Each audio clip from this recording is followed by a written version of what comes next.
Hola amigos, bienvenidos a este video en donde hablaremos acerca de la fusión de las empresas. Hay alguna definición que conocemos que nos dice que la fusión de empresas es la reunión de dos o más compañías independientes en una sola. Es decir, es la reunión de dos o más sociedades preexistentes, bien sea que una u otra es absorbida, ¿verdad? O que son confundidas para constituir una nueva sociedad subsistente y que esta última hereda a título universal, ¿verdad?, los derechos y obligaciones de las sociedades intervinientes. Es una operación que permite unificar inversiones y criterios comerciales de dos compañías de una misma rama o de objetivos compatibles, ¿verdad? En muchas ocasiones también las fusiones no son producto de la voluntad de las empresas que forman parte de esta acción, sino más bien es producto de la necesidad de una de ellas, ¿verdad?, la que la obliga a hacerlos. Algunas empresas lo que han hecho es recurrir a la creación de alianzas estratégicas con otras empresas. Otras lo que han preferido es crecer en los mercados internacionales a través de la fusión y adquisición de empresas que operan en la misma industria, o bien a que adquieren de manera total o parcial empresas que les permiten alcanzar sus objetivos. Ejemplos de ello pues tenemos varias. En el caso de nuestro país recientemente, ya con algún periodo, se dio el caso de Avianca TACA, ¿verdad?, como una fusión digna de estudio, que merece un buen estudio la forma como se desarrolló esta fusión. ¿Cuáles son las características de la fusión de las empresas? Bueno, la primera es que hay una disolución de la sociedad absorbida que desaparece, ¿verdad? Hay una transmisión de la universalidad de los bienes de la sociedad absorbida a la sociedad absorbente. Los accionistas de la sociedad absorbida devienen, ¿verdad?, en socios de la absorbente en la mayoría de los casos. Y las fusiones son operaciones generalmente practicadas en periodos de expansión económica o de crisis. Normalmente así es como se efectúan las fusiones de las empresas.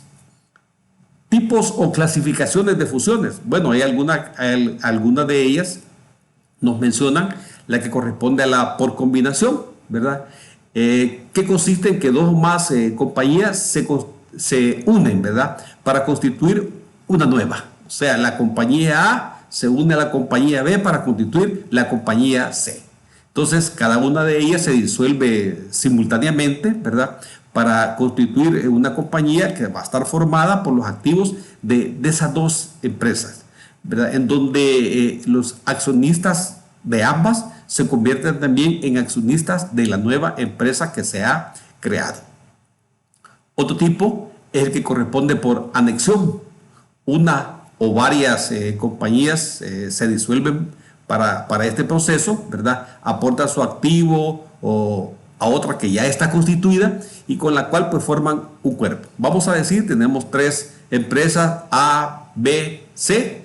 Vamos a decir que B y C se disuelven y se agregan a E.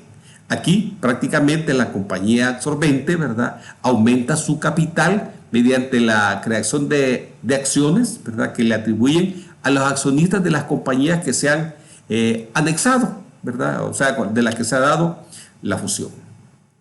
También, de acuerdo a la competencia o el interés comercial, pueden haber fusiones horizontales, o sea, dos sociedades que compiten en una misma rama de comercio, una misma línea de negocio, ¿verdad? Las empresas ocupan esta misma línea de negocio y básicamente se funcionan porque las economías de escala son su objetivo natural o porque buscan la mayor concentración en la industria. O sea, quieren acaparar o tener mejores mercados. Existe la fusión vertical. Una de las compañías es cliente de la otra en una rama del comercio en que esta es la que suple la materia, ¿verdad? El comprador se expande hacia atrás, ¿verdad?, hacia la fuente de materia prima, o lo puede hacer hacia adelante en dirección al consumidor. Esto lo hemos visto principalmente en los supermercados, ¿verdad?, donde muchas de las cadenas de supermercados adquieren a los proveedores. ¿Para qué? Para acercarse posteriormente, ¿verdad? Para tener ellos mayor acceso a ese producto y poderse acercar más al cliente. También hay otro tipo que se conoce como conglomerado, o son las corporaciones, ¿verdad? Estas compañías ni compiten ni existe ninguna relación de negocios entre las mismas. Normalmente se hacen este tipo de fusiones, ¿verdad? Con el fin de compartir los servicios, ya sea administrativos, de contabilidad, de control, los financieros y de dirección en general, ¿verdad? Entonces se conforma este tipo de fusión, lo que es la conglomerado o las corporaciones.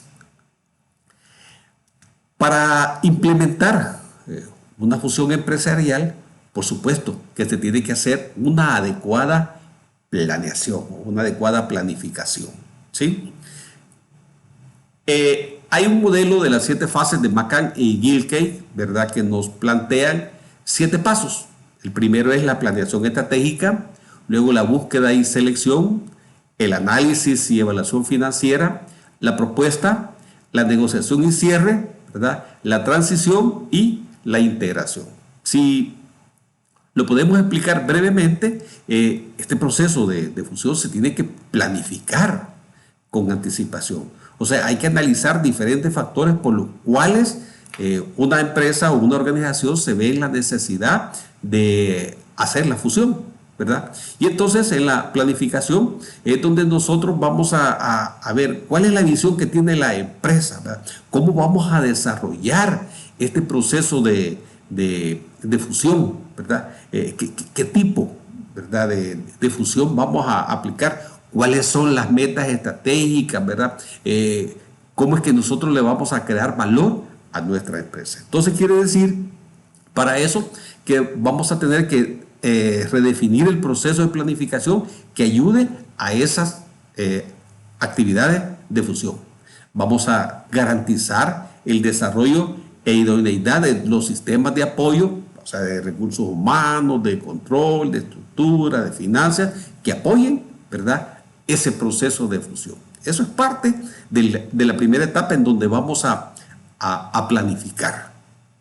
Okay.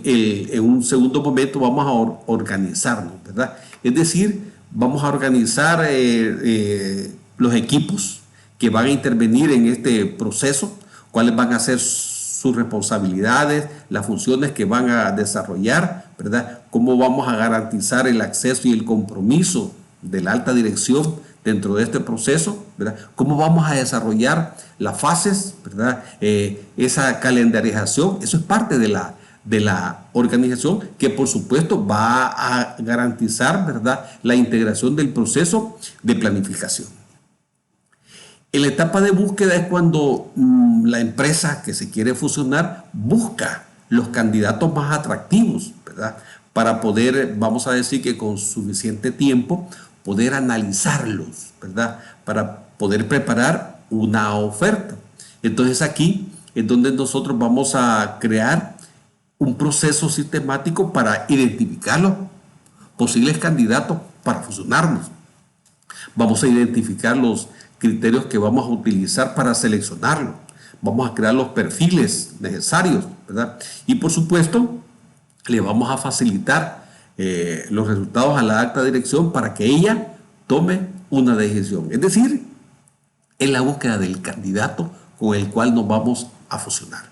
Una vez hemos hecho esto, ¿verdad?, pasamos a la etapa en donde vamos a hacer el análisis y la propuesta, ¿verdad? Es decir, que vamos nosotros a conocer, ¿verdad?, a fondo la empresa, vamos a hacer nuestros ajustes empresariales, financieros, organizativos, que nos permitan valorar y poder presentar una oferta a esa empresa con la que nosotros nos queremos fusionar. Para eso, pues, debemos de aplicar técnicas analíticas, ¿verdad?, rigurosas.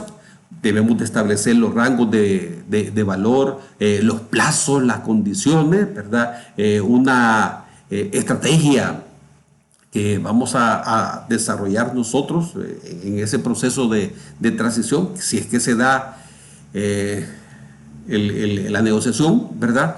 Vamos a acordar cómo vamos a presentar esa oferta. Eso, fíjense, estamos en esa etapa de análisis, ¿verdad? Y propuesta.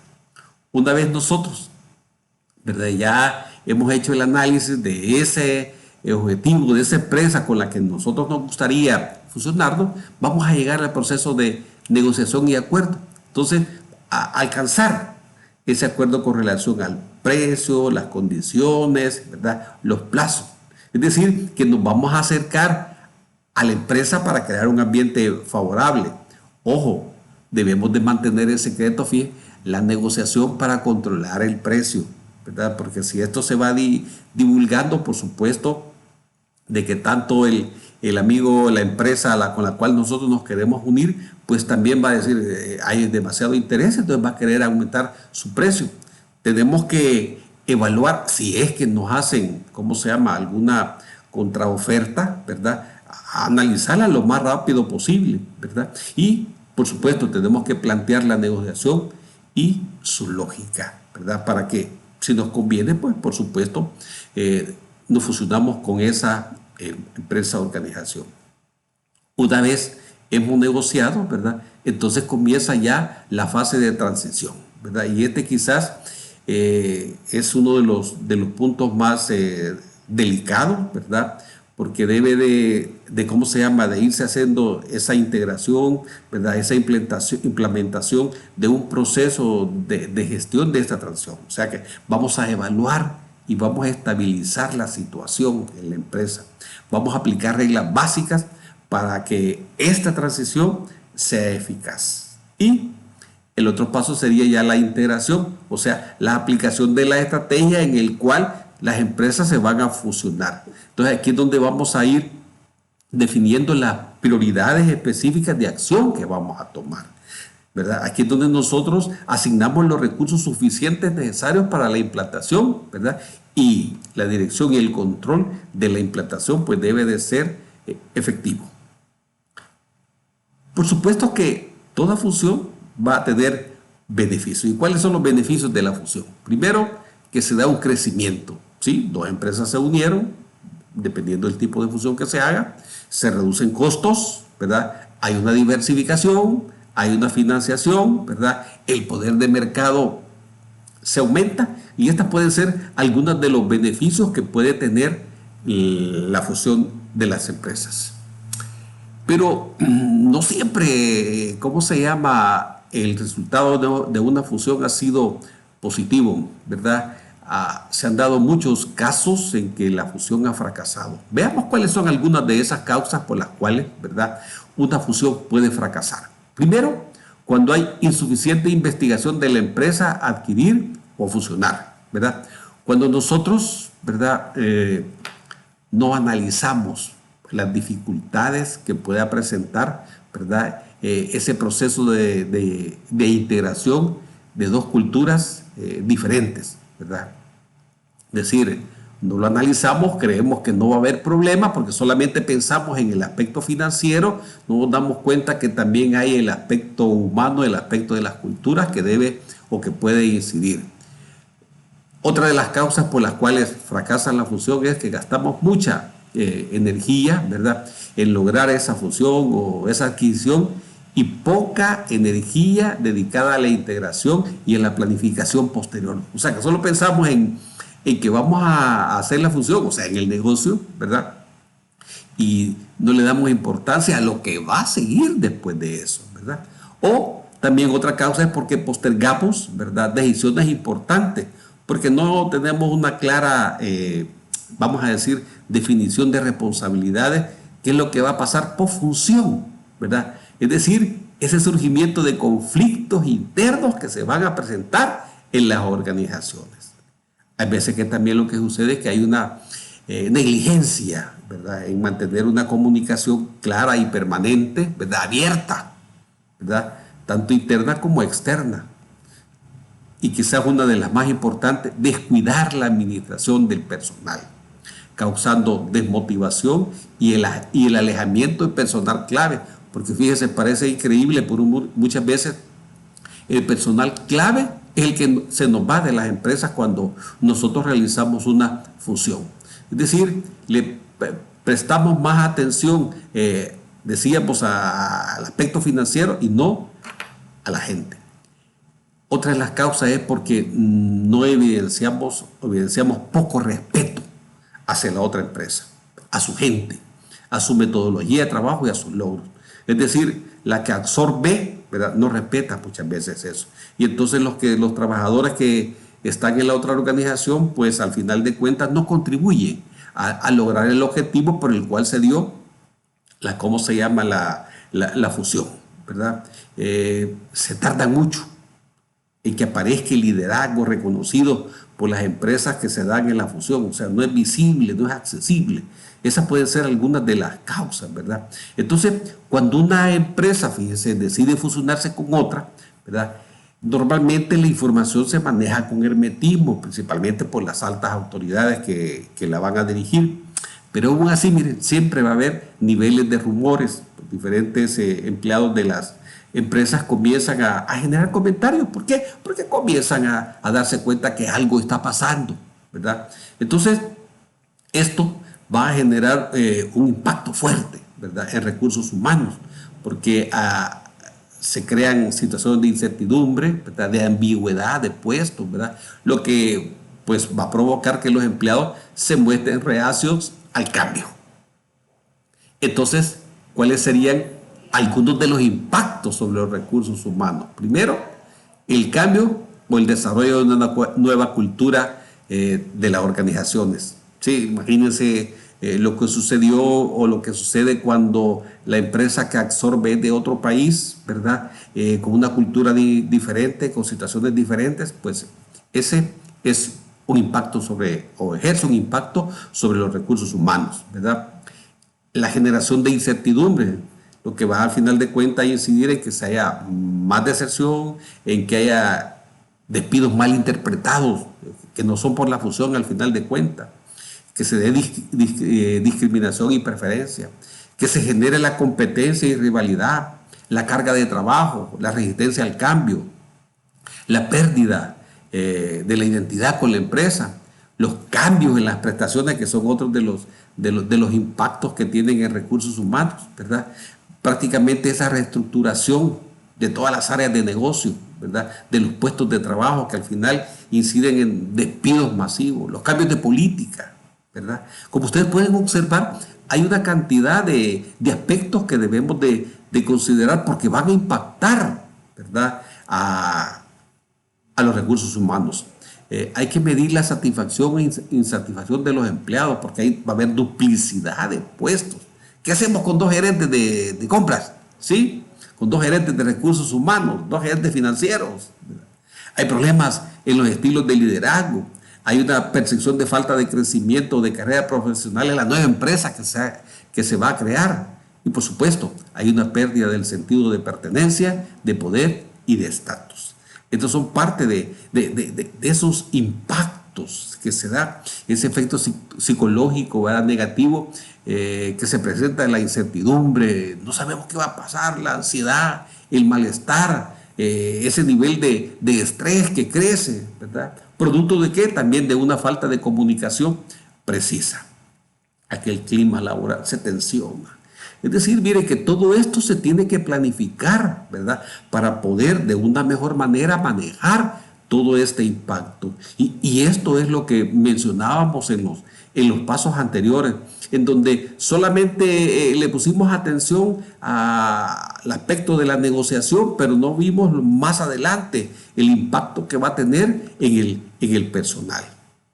Por supuesto que esto también tiene un impacto sobre la administración de la empresa, ¿verdad? Hay un mayor valor al grupo que se está formando, ¿verdad? ¿Por qué? Porque va a aumentar la base de clientes. Cuando éramos dos empresas diferentes teníamos una cantidad, ahora va a crecer. Los canales de distribución, ¿verdad?, los mercados geográficos se van a ampliar, ¿verdad? Vamos a crear, y estos son de los impactos en la administración de la empresa, ¿verdad?, una institución más sólida, global, capaz de apoyar el desarrollo económico de un país, ¿verdad? Por supuesto que también para los clientes el impacto que tiene, ¿verdad?, es que tienen mayor acceso a, vamos a decir, que a tecnología, a mejores condiciones para comprar, mejor calidad de productos, ¿verdad? Y por supuesto, ¿verdad? Todo esto va a impactar en ese proceso de fusión, el cual tenemos que planificarlo adecuadamente, ¿verdad? Porque podemos tener todas las condiciones para hacer una fusión, dependientemente del tipo que utilicemos, pero si no se planifica, si no se le da la importancia al personal, ¿verdad? Cualquier tipo de fusión podrá fracasar. Por eso es que un proceso de fusión no es algo, ¿verdad?, que se va a desarrollar de la noche a la mañana. Se planifican. Esos casos exitosos que conocemos, ¿verdad?, hasta contratan empresas especializadas para que les haga todo el proceso, para que manejen al personal, para que entiendan los beneficios que van a tener, ¿verdad? Para que todas esas incertidumbres, ¿verdad?, todos esos aspectos de estrés, de ansiedad que se dan, pues desaparezcan. Porque al final de cuentas debemos de recordar nosotros que el éxito de una empresa está en su gente. Y es por ella por la cual nosotros pues tenemos que trabajar para que estas personas que trabajan en la organización sean más productivos.